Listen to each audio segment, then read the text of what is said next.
Okay guys, इस video में हम जॉन सीना के नेक्स्ट मैचेस और जॉन सीना के अपकमिंग मैचेसों के बारे में डिस्कस करने वाले हैं। पहले हम बात कर लेते हैं रूसेव के बारे में। रूसेव ने जो WWE को ज्वाइन किया है, उनका कॉन्ट्रैक्ट WWE के साथ 2 साल है। एक रूमर ये भी आ रहा है कि उनके वाइफ जो लाला है, वो भी आकर रूसेव को WWE में ज्वाइन कर सकती है। एक तस्वीर ये निकल कर जब रूसेव का रिटर्न हुआ था, वो रूसेव के साथ बैक स्टेज में देखने को मिली।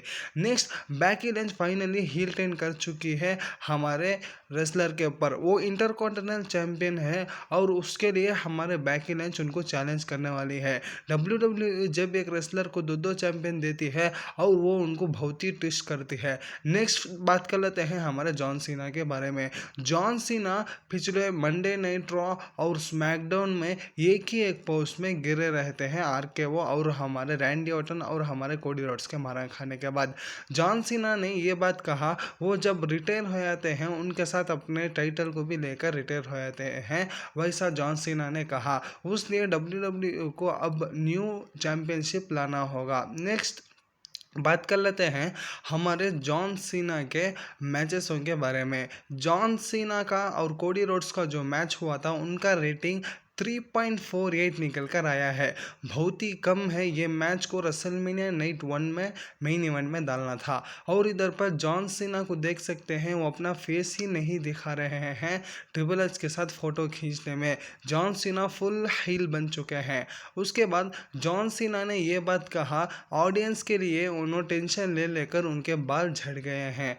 इधर पर हम कोडी रोड्स को देख सकते हैं। कोडी रोड्स लगातार 3 रेसलमेनिया में हार चुके हैं। रेसलमेनिया 40 में नाइट 1 में हारे थे, नाइट 2 की बात नहीं कर रहा हूँ। ये बंदे के लिए बहुत ही सैड फीलिंग होता है। लगातार 3 रेसलमेनिया मेन इवेंट में हार गए मेन मैचों में। उसके बाद हमारे डोमिनिक मिस्टीरियो का फेस टर्न होएगा या नहीं, ऐसा इन्होंने बताया है। डोमिनिक मिस्टीरियो एक हील रेसलर है, वो फेस होंगे तब ऑडियंस को पसंद नहीं आएंगे, क्योंकि वो आर्डी ग्रोवर का कैरेक्टर निभा रहे हैं। हमारे जॉन सीना का मैच समर स्लैम में कोडी रोड्स के खिलाफ होगा, ऐसा इन्होंने बताया है। और हमारे officially WWE universal champion retire हो चुकी है WWE से। क्यों, इसमें आप तस्वीर देख सकते हैं कौन से WWE यूनिवर्सल चैंपियनशिप थे। इसमें Brock Lesnar, Roman Reigns, Bray Wyatt दिखाई देते हैं। और ये चैंपियनशिप का लास्ट ओनर हमारे रोमन रेंज हैं। रोमन रेंज जब ये टाइटल जीते तभी वो यूनिवर्सल टाइटल थी। जब वो हार चुके हैं, अब वो WWE चैंपियनशिप बन चुकी है। नेक्स्ट इधर पर जॉन सीना का अपीयरेंस देखते हैं। अप्रैल में 2 बार, मई के महीने में 3 या 4 बार और जून में 3 बार। जॉन सीना अब रेगुलर आने वाले हैं मंडे नाइट रॉ और स्मैकडाउन में। अब वो रेगुलर सुपरस्टार हैं। नेक्स्ट हम डिस्कस कर लेते हैं हमारे रॉक के बारे में। रॉक ने क्यों रेसलमेनिया 41 में नहीं आया, उसके बारे में खुलासा देने वाले हैं। वो आकर एक हमारे बैट मैकेफी शो में आने वाले हैं। शो में आकर उन्होंने अपना रिवील करने वाले हैं वो क्यों रेसलमेनिया 41 में नहीं आए हैं। और बैट मैकेफी हमारे गुंतर से मार खाकर बहुत ही उनका अनकंडीशन रॉ में देखने को मिला। उसके बाद हमारे डोमिनिक मिस्टीरियो उसका फर्स्ट टाइटल डिफेंस पेंटा के खिलाफ सक्सेसफुली जीत ले हैं। इधर पर देख सकते हैं हमारे जजमेंट डे कुदन, फिन बैलर कुदन खड़े हैं। शायद से इनका ब्रेकअप बहुत ही जल्द देखने को मिल सकता है। फिन बैलर जजमेंट डे से अलग होने वाले हैं।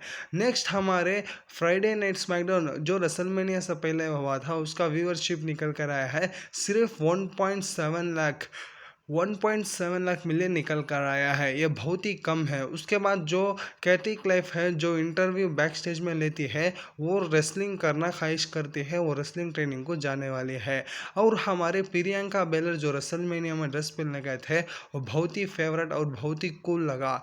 नेक्स्ट हमें बात कर लेते हैं निक्की बेला ट्विंस के बारे में। निक्की बेला ने ये बात कहा कि बेली ट्विंस बहुत ही जल्द WWE में लौटने वाले हैं, आकर वो WWE को फिर से राज करने वाले हैं, ऐसा निकी बेला ने कहा। उसके बाद हमारे जॉन सीना के बारे में बात कर लेते हैं। जॉन सीना अपना बैट मैकेफी शो के ऊपर गए थे और वो जाकर रेसलमेनिया में वो रिटायरमेंट लेने की बात कर लगे थे। और भी जो न्यूज़ आया है वो डोमिनिक मिस्टीरियो और रे मिस्टीरियो इन दोनों का बहुत ही स्टोरी लाइन पसंद करते हैं और डॉम का वो भर भर के तारीफ करते हैं। उसके बाद हमारे चैंपियन ने WWE यूनिवर्सल चैंपियन ने ये बात कहा, वो जब रिटायर होते हैं अपने साथ वो टाइटल भी लेकर जाने वाले हैं घर को।